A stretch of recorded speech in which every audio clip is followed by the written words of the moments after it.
Doc Badong, may little woman syndrome. Yan malamang si Auntie Claire. Ano yung little woman syndrome? Hindi ko po alam kung ano ibig sabihin nun. Yung Japan ni BBM, hindi alam ni Auntie Claire, nilihi.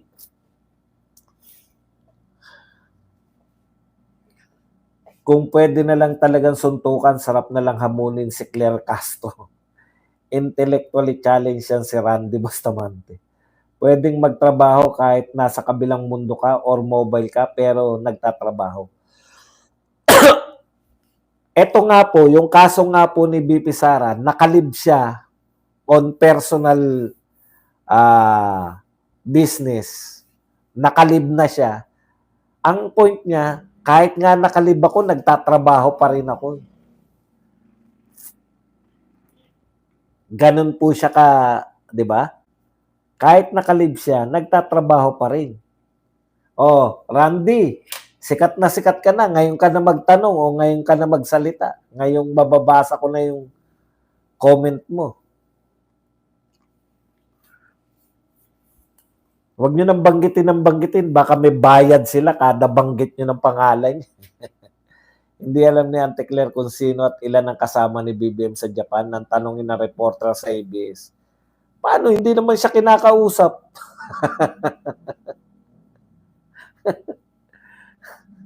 Kala mo talaga kinakausap siya.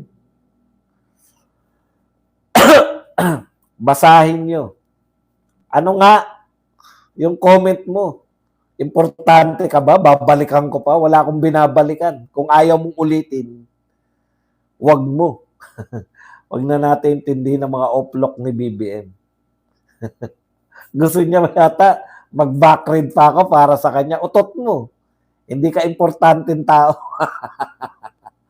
Ang ibig sabihin ng mga nga pala Doc Badong ng little woman syndrome, it often manifests itself in showing off, attention-seeking, and uncomfortable social behavior with those who have it being oblivious.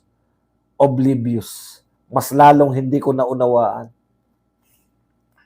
Yang pinagbentahan ng ginto na bayad na sa ICC. Randy Bustamante, hoplok. Tambay po yata yan, kaya di alam ang live. Ganun ba yun? Kada banggit ang bayad ng mga trolls. Siguro. Nakiusyoso lang yan, Sir Buds. Nagutom na ako, ha. Nagmerienda kasi kami kanina, bago ako matulog, Nagpakain si Bisdak dahil 100,000 dahil kami po ay 100,000 na yung DZAR. It's like using company car. You can use the car but the gasoline expense is paid by the employee, or you can use the company car but the gas is all expense paid by the company. Ayan. Pag ganyan po, hindi po ako makarelate dyan dahil wala po kami sasakyan sa opisina. Congrats, Boss Bad, sa 100k subs ng Birada Aguila. Hindi po, buong DZAR yun. Kudos. Silver button is waving, taas ng views ni Bisdak. Masaya naman po kami. Talaga naman po superstar na si Bisdak. Natutuwa po kami. Kasama namin yung pinakamalakas na views ngayon, di ba? At least kasama namin yan. Congrats, Boss Bad, 100k subs, Birada Aguila. Randy Bustamante, bigyan mo nga kami ng isang accomplishment ni BBM. Kahit isa lang. Ayaw na nga kumibo, Kasi mababasa ko na yung sinasabi niya, Ayaw na. Kasi ang purpose niya, guluhin lang ako. Yung papansin. Para pa gagalitin ako, mawawala ako sa diskusyon. Ganun lang yan. Congrats, Birada Aguila. Silver button is waving. Mas bugok ka, ba't andito ka? Congrats, yan. Boss Buds, kayo ni Bisdak kanina. Taas ng views nyo. Yan po yung yung tandem namin ni Bisdak, tsaka yung tandem nila ng mga tatlong Bisaya. Si Bisdak Dak si BMR tsaka si ano, yan po matataas yung ano eh, yung mga views lagi.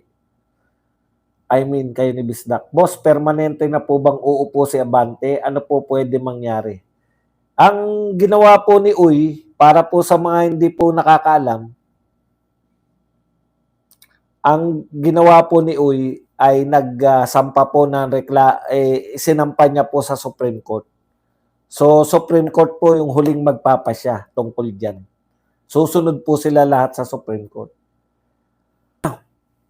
Si Bisdak yata ang may pinakamaraming subscriber sa mga DDS vloggers. Hindi po, si Banat Bay po. Si Banat Bay. Sa subscriber po, mas mataas pa po subscriber ko kay Bisdak. Kaya lang, mas mataas po yung viewership niya. Sino nakatoka bukas nga pala, Doc Birada Aguila? Ayan po yung tatlong Bisaya, si Bisdak, si BMR, tsaka to si KPL. Tatay Badong, nag-umpisa na ang mga dilawan na ano yun? Nagkapaluan sa rally nila ang sigaw. Makimbeki, wag masyokot. Pride month ngayon eh. Kaya nga, hey, Comelec Batchua, di mo disqualify. Kakampi. Boss Buzz, ask ko lang, ang ombudsman ba dumadaan sa appointment committee? Committee on appointments, hindi po. Pero dumadaan sila sa JBC, Judicial and Bar Council. Yan. So, sasalain sila doon. Siguro yung konti na lang, yun na lang yung pagpipilian. Ibibigay kay Pangulong Marcos, siya na mamimili ng isang ombudsman. Good vibes lang, cool group. Maano po kami, maski sa labas, magkakasama kami. Dito sa kuta ko, dyan sa taas, dito, nakatira si PL kasi taga Davao siya. Kaya magkapit-bahay pa kami rito. Mga sabay kaming bumili ng mga gamit, sabay, nauna lang ako sa kanya ng 1 linggo na na dito sa kuta namin.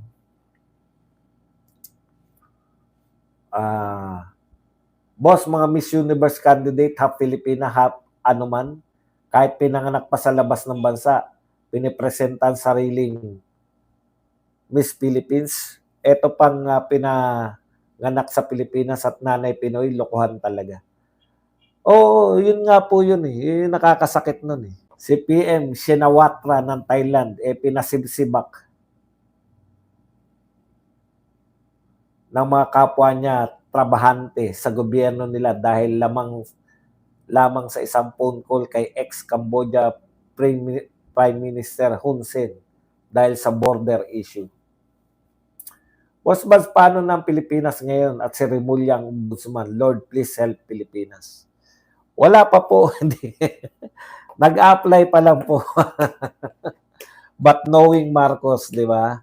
Kung paano siya tumanaw ng utang na loob, malamang. Wala sa kanila yung hiya-hiya na congrats sa Brigada Buds. Thank you. Yan. Tiway sa pakape. Wala pang nagpapakape. Oo nga eh. Mamaya yan. Isang ano lang yan. Anong tawag dyan? May manguna lang dyan. Susunod-sunod na yan. Sir Bad, sana Monday and Friday kayong 5 ulit. Ang saya nyo kasi nga magkakasama, nakakaalis ng stress. Ryan and Eddie, thank you very much sa 279. Boss, kahit isang cup of coffee lang po. Iyan, thank you very much. Kita nyo na. Sana hindi makopo ni Jesus na sinungaling Remulla ang upuan sa ombudsman. Takot lahat kay Boying. Alam niyo po, matatapos din po ang lahat ng paghihirap natin pag naging presidente na po si BP Sara. Sa 1935 Constitution, sa amang Pinoy lamang nakukuha ang pagiging. Ang tanong po dyan, Meron na ngang existing, eh. Alam niyo po, hindi ko makuha yung logic na yan, eh.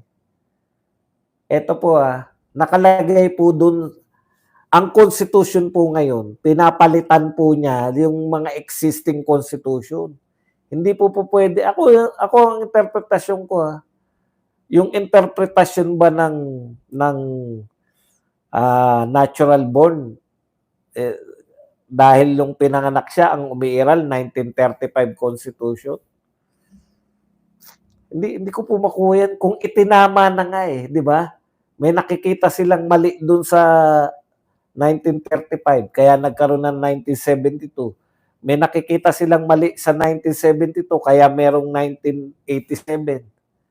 Bakit ang susundin yung umiiral, eh, kailan ba tumakbo kailan ba siya tumakbo? Ngayon, 1987. Ewan ko lang kung saan, hindi ako abogado pero kung ako mag-interpret, kung ngayon ka tumakbo, yung saligang batas ngayon ang susundin.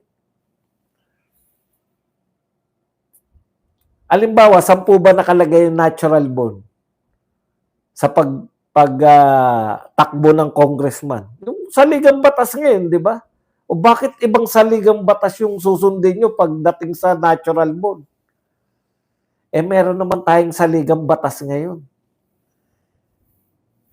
Hindi ko makuha, eh. Halimbawa ako, pinanganak ako 1969.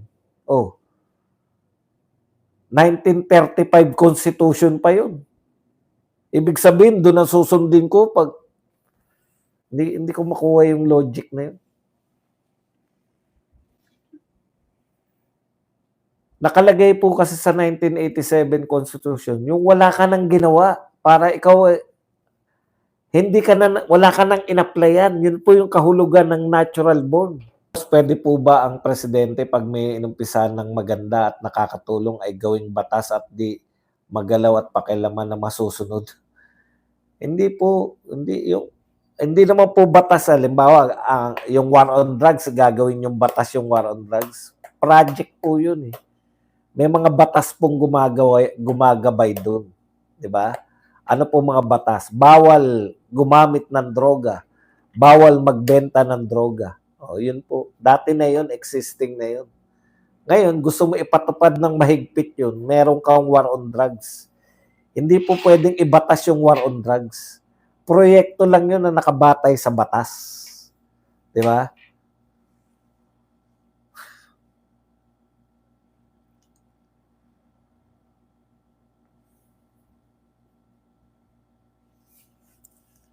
Tsaka, tandaan nyo po, marami pong control.